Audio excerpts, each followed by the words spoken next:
রমাদানে আল্লাহ তাআলা যতগুলো নিয়ামত মুসলমানদের জন্য দিয়েছেন তার মধ্যে সবচেয়ে বড় নিয়ামত লাইলাতুল কদর। আল্লাহ রাসূল সাল্লাল্লাহু আলাইহি সাল্লাম চলে যাওয়ার পরে যদি জিবরিলের সাথে সাক্ষাৎ করতে হয়, ফেরেশতাদের সাথে কোনো সাক্ষাৎ করতে হয়, আমাদের জন্য আল্লাহ তাআলা ওই একটা রাত রেখে দিয়েছেন। এইটাকে পাওয়ার জন্য আমাদের নবী সাল্লাল্লাহু আলাইহি সাল্লাম ইতিকাফ করতেন। যাতে করে তার জীবন থেকে কখনো যেন এই লাইলাতুল কদর না চলে যায়। এবং তিনি এমনভাবে চেষ্টা করতেন নিজে আমল করতেন তো করতেন। তিনি তার পরিবারকে জাগিয়ে দিতেন। ওঠো, তোমরা ওঠো। তিনি দোয়া করতেন এবং তিনি দান করতেন। আব্দুল্লাহ ইবনে আব্বাস বলেন, আমি দেখতাম যে তিনি এত বেশি দান করতেছেন, তার দান সবার কাছে পৌঁছে যাচ্ছে। খুবই পটেনশিয়াল আছে যে লাইলাতুল কদরে আপনি জিবরিলের সাথে দেখা করবেন। আল্লাহ তাআলা বলেছেন, তুমি খুব সহজেই বুঝতে পারবে জিবরিল এবং ফেরেশতাদের সাথে তোমার দেখা হচ্ছে। কখন?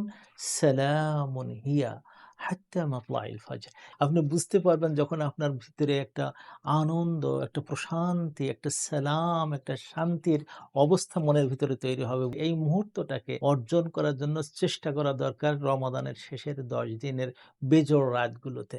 আয়েশা সিদ্দিকা জিজ্ঞেস করছেন, ইয়া রাসূলুল্লাহ, যদি আমার কপালে এইরকম ভাগ্য হয়ে যায়, আপনি আমাকে কি সাজেস্ট করেন? কোন দোয়াটা পড়লে সবচেয়ে ভালো হয়? আল্লাহ রাসূল অত্যন্ত আদর নিয়ে তাকে শিখাই দিলেন, একটা দোয়া করবা, আল্লাহুম্মা ইন্নাকা আফুন তুহিব্বুল আফওয়া ফাআফু আন্নি ইয়া গফুর ইয়া গফুর ইয়া গফুর। হে আল্লাহ, তুমি তো ক্ষমাশীল এবং ক্ষমা করাকে তুমি পছন্দ করো, তুমি আমাকে ক্ষমা করে দাও। আল্লাহ তাআলার ক্ষমাটা পাওয়াটাই, ফেরেশতাদের সাথে দেখা হওয়াটাই এই দুনিয়ার আপনার সবচেয়ে বড় নেয়ামত এবং রমাদানের সবচেয়ে বড় উপহার।